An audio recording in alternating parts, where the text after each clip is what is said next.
ইনুর সরকার আঙ্গের আইয়া প্রশিক্ষণ দিল, লাইসেন্স দিল যে তোমাদের একটা গাড়ির ব্যবস্থা করা হবে লোনের মাধ্যমে। কিন্তু আজ পর্যন্ত কোনো সারা পাইলাম না। লাইসেন্স আমাদের কাছে আছে, ওইটা বলি মালিক করে যে লাইসেন্স পাইছি, আপনারা গাড়ির জমার হারটা কমাই। কয় না 500 টাকার কম নিল না, তুই চালাইলে চালানো অন্য টাকা চলে যায়। আমি তো ইচ্ছা করলে জোর দিয়ে একটা গাড়ি 60-70 হাজার টাকা কিনতে পারি না, তখন বাধ্যতামূলক আঙ্গের এই 500 টাকা জমা দিয়ে গাড়ি কিন্তু এখন আগের তুলনায় অনেকটা খারাপ আছে।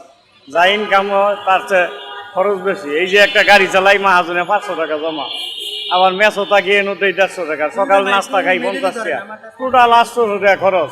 এখন 10-1200 টাকা কামাই হয়, তাতে সংসার চালানি খুব কঠিন অবস্থা। আর আগে তো আমরা 1500-2000 টাকা কামাই করতাম এইটা দিয়েই, পরে আমাদের সংসার সুন্দর মতো চলতো। ইনুর সরকার আঙ্গের আইয়া প্রশিক্ষণ দিল, লাইসেন্স দিল যে তোমাদের একটা গাড়ির ব্যবস্থা করা হবে লোনের মাধ্যমে। কিন্তু আজ পর্যন্ত কোনো সারা পাইলাম না। লাইসেন্স আমাদের কাছে আছে, ওইটা বলি মালিক করে যে লাইসেন্স পাইছি, আপনারা গাড়ির জমার হারটা কমাই। কয় না 500 টাকার কম নিল না, তুই চালাইলে চালানো অন্য টাকা চলে যায়। আমি তো ইচ্ছা করলে জোর দিয়ে একটা গাড়ি 60-70 হাজার টাকা কিনতে পারি না, তখন বাধ্যতামূলক আঙ্গের এই 500 টাকা জমা দিয়ে গাড়ি। কিন্তু এই যে মনে করেন যে 1000-1100-1200 টাকা কাম করি, মালিককে 500 দিয়া নিজে খাইয়ে দেয়, এইটা 400-500 টাকা দিয়ে সংসার চালানি, সব কিছুর দাম বেশি, খুব আমাদের কষ্ট হয়ে গেছে।